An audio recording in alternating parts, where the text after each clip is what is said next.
ரவி கலர்ஸ் இன்றைய ட்ரெண்டிங் பெண்களுக்கான எக்ஸ்க்ளூசிவ் கலெக்ஷனுடன் kurtis, palazzo pant, Patiala pant, துப்பட்டாக்கள், ஷேப்வேர்கள், நைட்டிகள், பிராண்டட் உள்ளாடைகளும் கிடைக்கும். ரவி கலர்ஸ், நேரு வீதி, ராஜா தியேட்டர் சிக்னல் அருகில், புதுச்சேரி. வணக்கம். முக்கிய செய்திகள். குடும்ப தலைவிகளுக்கு உயர்த்தப்பட்ட உதவித்தொகை 2500 ரூபாய் வழங்கும் நிகழ்ச்சி பயனாளிகளுக்கு வழங்கினார் முதலமைச்சர் ரங்கசாமி.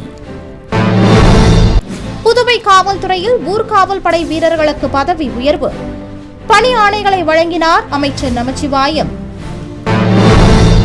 இந்திரா காந்தி அரசு பொது மருத்துவமனையில் 50 படுக்கைகள் கொண்ட தீவிர சிகிச்சை பிரிவு கட்டிடம் அடிக்கல் நாட்டி பணிகளை துவக்கி வைத்தார் முதலமைச்சர் ரங்கசாமி.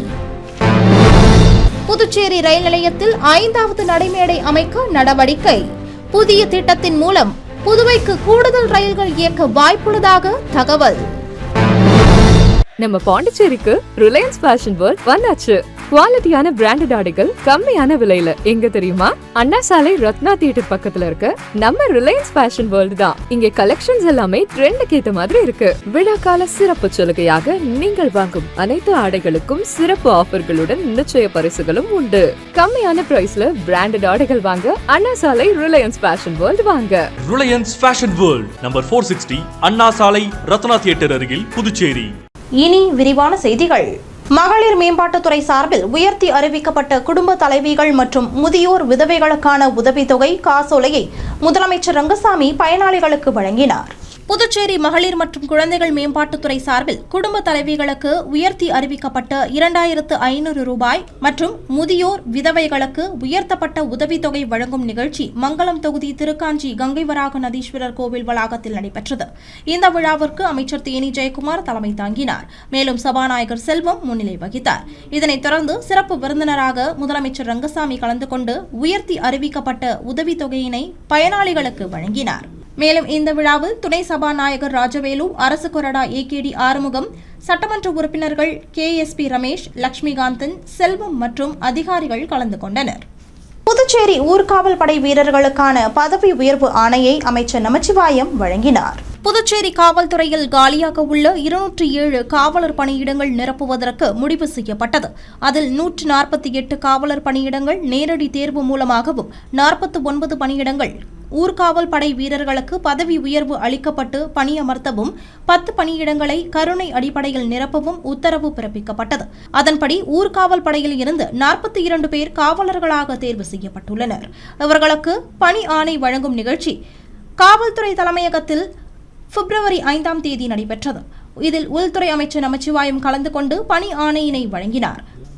மேலும் இதில் காவல்துறை தலைமை இயக்குநர் ஷாலினி சிங், காவல்துறை துணைத் தலைவர் சத்யசுந்தரம், முதுநிலை காவல் கண்காணிப்பாளர்கள் AK லால், கலைவாணன் மற்றும் காவல்துறையினர் கலந்து கொண்டனர். மேலும் 7 பேருக்கு தேர்வு ஆய்வு குழு மூலம் பரிசீலனை செய்து பணி ஆணை வழங்கப்பட உள்ளது. புதுவை இந்திரா காந்தி அரசு பொது மருத்துவமனை மற்றும் முதுநிலை பட்டதாரி நிறுவனத்தில் 50 படுக்கைகள் கொண்ட தீவிர சிகிச்சை பிரிவு கட்டிடம் கட்டுவதற்கான பணியினை முதலமைச்சர் ரங்கசாமி அடிக்கல் நாட்டி தொடங்கி வைத்தார். புதுச்சேரி ராஜ்பவன் தொகுதிக்குட்பட்ட இந்திரா காந்தி அரசு பொது மருத்துவமனை மற்றும் முதுநிலை பட்டதாரி நிறுவனத்தில் 50 படுக்கைகள் கொண்ட தீவிர சிகிச்சை பிரிவு கட்டிடம் கட்டுவதற்கான பணி தொடங்கப்பட்டது. இதில் 11.93 கோடி ரூபாயில் கட்டப்படும் இந்த பணிகளை முதலமைச்சர் ரங்கசாமி அடிக்கல் நாட்டி தொடங்கி வைத்தார். மேலும் விழாவில் பொதுப்பணித்துறை செயலர் டாக்டர் முத்தம்மா, சுகாதாரத்துறை செயலர் சௌத்ரி முகமது யாசின், சுகாதாரத்துறை இயக்குநர் செவ்வேல், பொதுப்பணித்துறை தலைமை பொறியாளர் வீரசெல்வம் மற்றும் அதிகாரிகள் இந்த நிகழ்ச்சியில் கலந்து கொண்டனர். புதுச்சேரி ரயில் நிலையத்தில் 5வது நடைமேடை அமைக்க நடவடிக்கை எடுக்க ஒப்பந்தம் கோரப்பட்டுள்ளது. புதுவைக்கு நாள்தோறும் வெளிநாடுகள், வெளி மாநிலங்களில் இருந்து ஏராளமான சுற்றுலா பயணிகள் வந்து செல்கின்றனர். அவர்கள் பெரும்பாலும் ரயில் பயணத்தையே விரும்புகின்றனர். இந்நிலையில் சுற்றுலா பயணிகள் பொதுமக்கள் வசதிக்காக புதுச்சேரியில் இருந்து விழுப்புரம், சென்னை, கன்னியாகுமரி, மங்களூரு, யஷ்வந்த்பூர், டெல்லி, மும்பை, ஒடிசா, காக்கிநாடா, கச்சிகுடா உள்ளிட்ட பல்வேறு பகுதிகளுக்கு நாள்தோறும் ரயில்கள் இயக்கப்பட்டு வருகின்றன. புதுச்சேரி ரயில் நிலையத்தில் தற்போது 92 கோடி ரூபாய் மதிப்பில் உலகத்தரம் வாய்ந்த வசதிகளுடன் மேம்பாட்டு பணிகள் நடைபெற்று வருகிறது. இதில் AC வசதியுடன் கூடிய டெர்மினல்கள், நடைமேம்பாலங்கள், லிப்ட், எஸ்கலேட்டர்கள் மற்றும் விரிவான பார்க்கிங் வசதிகள் ஆகிய பணிகளும் அடங்கும். மேலும் ரயில் நிலையத்தில் தற்போது 4 நடைமேடைகள் மட்டுமே உள்ளன. அதிக ரயில்கள் வந்து செல்வதால் அதனை நிறுத்தி வைக்க போதுமான இடம் இல்லை என்பதால் அந்த ரயில்களை விழுப்புரம் ரயில் நிலையத்திற்கு கொண்டு சென்று அங்கு வைத்து பராமரிப்பு பணிகள் நடைபெற்று வருகிறது. இதனால் கூடுதல் நடைமேடை அமைக்க வேண்டும் என்று பொதுமக்கள் ரயில் பயணிப்போர் சங்கத்தினர் கோரிக்கை விடுத்திருந்தனர். இந்நிலையில் ரயில் நிலையத்தில் தற்போது 4 நடைமேடைகள் உள்ள நிலையில் தற்போது 5வது நடைமேடை அமைக்கப்பட உள்ளது. இதற்கான ஒப்பந்தம் வெளியிடப்பட்டுள்ளது. ஏற்கனவே உள்ள 4வது நடைமேடையில் மறுபுறம் புதிதாக 5வது நடைமேடை அமைய உள்ளது. இது பயன்பாட்டிற்கு வரும்போது புதுவைக்கு கூடுதல் ரயில்கள் இயக்க வாய்ப்பு இருப்பதாக கூறப்படுகிறது. பணி நிரந்தரம் செய்யக்கோரி பொதுப்பணித்துறை ஒப்பந்த ஊழியர்கள் புதுவை தலைமை செயலகத்தை முற்றுகையிட முயன்றதால் பரபரப்பு ஏற்பட்டது. புதுவை அரசு பொதுப்பணித்துறையில் 1300 ஒப்பந்த ஊழியர்கள் பணியாற்றி வருகின்றனர். இவர்களுக்கு 18,000 ரூபாய் தொகுப்பூதியமாக வழங்கப்பட்டு வருகிறது. மேலும் இவர்கள் தங்களுக்கு மத்திய அரசு சட்ட கூலியாக 27,000 ரூபாய் வழங்க வேண்டும் என்றும் காலி பணியிடங்களை ஒப்பந்த ஊழியர்கள் மூலம் நிரப்ப வேண்டும் என்றும் பணி நிரந்தரம் செய்ய வேண்டும் என்பன உள்ளிட்ட கோரிக்கைகளை வலியுறுத்தி தொடர்ந்து போராட்டம் நடத்தி வருகின்றனர். இந்நிலையில் பிப்ரவரி 5ஆம் தேதி தங்கள் கோரிக்கைகளை வலியுறுத்தி அரசு பணியாளர்கள் கூட்டமைப்பு ஒருங்கிணைப்பாளர் சரவணன் தலைமையில் 100க்கும் மேற்பட்டோர் தலைமை செயலகத்தை முற்றுகையிட கடற்கரை சாலையில் இருந்து பேரணியாக சென்றனர். தொடர்ந்து தலைமை செயலகம் அருகே சென்றபோது அங்கு பாதுகாப்பு பணியில் ஈடுபட்ட காவல்துறையினர் அவர்களை தடுத்து நிறுத்தினர். அப்பொழுது அவர்கள் காவல்துறையினரின் தடுப்பை மீறி செல்ல முயற்சி செய்தனர். இதனால் காவல்துறையினருக்கும் போராட்டக்காரர்களுக்கும் இடையே தள்ளுமுள்ளு ஏற்பட்டது. உடனே காவல்துறையினர் அவர்களை தடுத்து நிறுத்தினர். இதனைத் தொடர்ந்து சரவணன் தலைமையில் முக்கிய நிர்வாகிகள் மற்றும் தலைமை செயலாளர் சரத் சௌகானை சந்தித்து பேசினர். அப்போது அவர் இது தொடர்பாக கோப்பு தன்னிடம் நிலுவையில் இல்லை என்றும் அரசு அனுப்பி வைத்தால் உடனடியாக ஒப்புதல் வழங்குவேன் என்றும் தெரிவித்துள்ளார். இதனையடுத்து அவர்கள் போராட்டத்தை கைவிட்டு அங்கிருந்து கலைந்து சென்றனர். புதுவை காவல்துறையில் காலியாக உள்ள துணை ஆய்வாளர் பணிக்கான உடல் தகுதி தேர்வில் பெண்கள் பிரிவில் 13 பேர் தேர்ச்சி பெற்றுள்ளனர். புதுவை காவல்துறையில் காலியாக உள்ள 70 துணை ஆய்வாளர்கள் பணியிடங்கள் நேரடி நியமனம் மூலம் நிரப்பப்படுகிறது. இந்த பணியிடங்களுக்கு விண்ணப்பித்தவர்களுக்கான உடல் தகுதி தேர்வு கோரிமேடு ஆயுதப்படை மைதானத்தில் நடைபெற்று வருகிறது. அதன்படி ஆண்களுக்கான உடல் தகுதி தேர்வு கடந்த மாதம் 19ஆம் தேதி முதல் கடந்த 3ஆம் தேதி வரை நடைபெற்றது. இதனைத் தொடர்ந்து பிப்ரவரி 4ஆம் தேதி முதல் பெண்களுக்கான உடல் தகுதி தேர்வு நடைபெற்று வருகிறது. 2வது நாளான பிப்ரவரி 5ஆம் தேதி 1000 பேருக்கு அழைப்பு விடுக்கப்பட்டிருந்த நிலையில் 137 பேர் பங்கேற்றனர். அதில் 13 பேர் மட்டுமே எழுத்து தேர்வுக்கு தகுதி பெற்றுள்ளனர். மேலும் இதுவரை 1282 பேர் தகுதி பெற்றுள்ளனர் என்பது குறிப்பிடத்தக்கது. நிலத்தடி நீரின் மட்டத்தை மேம்படுத்த கட்டிடங்களில் மழைநீர் சேகரிப்பு அமைப்பு கட்டாயம் என உழவர்கரை நகராட்சி அறிவுறுத்தியுள்ளது.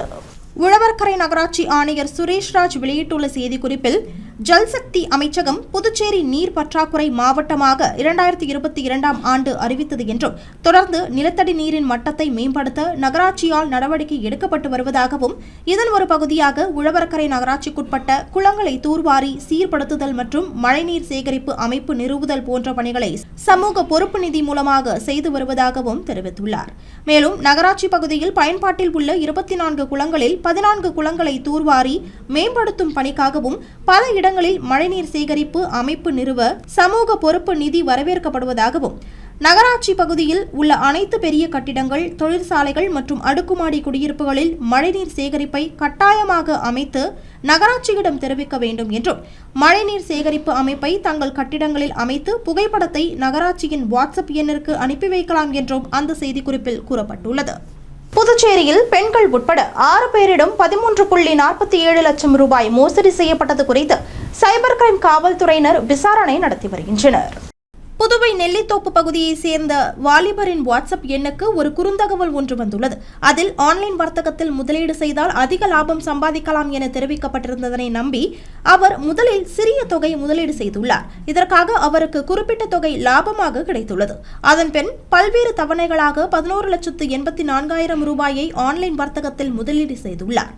அந்த முதலீட்டிற்கு கிடைத்த தொகையை தனது வங்கிக் கணக்கிற்கு மாற்ற முயன்ற போது அது முடியவில்லை. இதன் மூலம் தான் மோசடி செய்யப்பட்டதை அறிந்து அவர் அதிர்ச்சி அடைந்து சைபர் கிரைம் காவல் நிலையத்தில் புகார் அளித்துள்ளார். இதேபோல் முருங்கம்பாக்கத்தை சேர்ந்த பெண் ஒருவர் ஆன்லைனில் கேரளா லாட்டரி வாங்கியுள்ளார். சில நாட்களுக்கு பின் கேரளா லாட்டரி ஏஜென்ட் பேசுவதாக ஒருவர் அந்த பெண்ணை செல்போனில் தொடர்பு கொண்டு பேசியுள்ளார். அப்போது நீங்கள் வாங்கிய லாட்டரிக்கு 12 லட்சம் ரூபாய் பரிசு விழுந்திருப்பதாகவும் அந்த பரிசு தொகையை பெறுவதற்கு சேவை கட்டணம் மற்றும் வரி என 64,131 ரூபாய் செலுத்த வேண்டும் என்றும் கூறியுள்ளார். இதனை நம்பி அவரும் அந்த தொகையை ஆன்லைன் மூலம் செலுத்தியுள்ளார். அதன்பின் அவருக்கு எந்தவித பரிசு தொகையும் வரவில்லை. இதனால் தான் ஏமாற்றப்பட்டதை அறிந்து அதிர்ச்சி அடைந்தார். இதேபோல் லாஸ்பேட்டையை சேர்ந்தவரின் வங்கிக் கணக்கில் இருந்து 50,000 ரூபாயும், சாரத்தை சேர்ந்த பெண்ணின் வங்கிக் கணக்கில் இருந்து 22,000 ரூபாயும் மோசடி செய்யப்பட்டுள்ளது. மேலும் முத்தியால்பேட்டையை சேர்ந்த பெண் 5,100 ரூபாய், மூலக்குளத்தை சேர்ந்த பெண் 1,600 ரூபாய் என ஆன்லைன் மூலம் இழந்துள்ளனர். இதன்படி புதுச்சேரியில் பிப்ரவரி 4ஆம் தேதி ஒரே நாளில் 6 பேரிடம் 13,47,000 ரூபாய் மோசடி செய்யப்பட்டுள்ளது குறித்து சைபர் கிரைம் காவல்துறையினர் விசாரணை நடத்தி வருகின்றனர். இனி வருவது புதுவையில் இன்றைய தங்கம் மற்றும் வெள்ளி விலை நிலவரம். இன்றைய தங்கம் வெள்ளி விலை விவரம். புதுவையில் இன்றைய தங்கம் வெள்ளி விலை விவரம் வழங்குபவர்கள் முத்து கோல்ட் ஹவுஸ், பாண்டிச்சேரி. தங்கம் 1 கிராம் 13,965 ரூபாய். இன்றைய தங்கம் வெள்ளி விலை விவரம். வெள்ளி 10 கிராம் 2,770 ரூபாய். இத்துடன் ஏஎம்என் செய்திகள் நிறைவடைந்தன. வணக்கம். உங்கள் முத்து சில்க் ஹவுஸின் புதுச்சேரி நேரு வீதி வணிக திருவிழா வருகின்ற ஜனவரி 1 முதல் பிப்ரவரி 20 வரை. நீங்கள் வாங்கும் ஆடைகளுக்கு பரிசு கூப்பன்களை பெற்று உங்களுக்கான பரிசுகளை வென்று மகிழ்ச்சி அடையுங்கள். முத்து சில்க் ஹவுஸ், புதுச்சேரி. உங்கள் ஏஎம்என் டிவி செய்திகளை யூடியூபில் உடனுக்குடன் காண ஏஎம்என் டிவி பாண்டிச்சேரி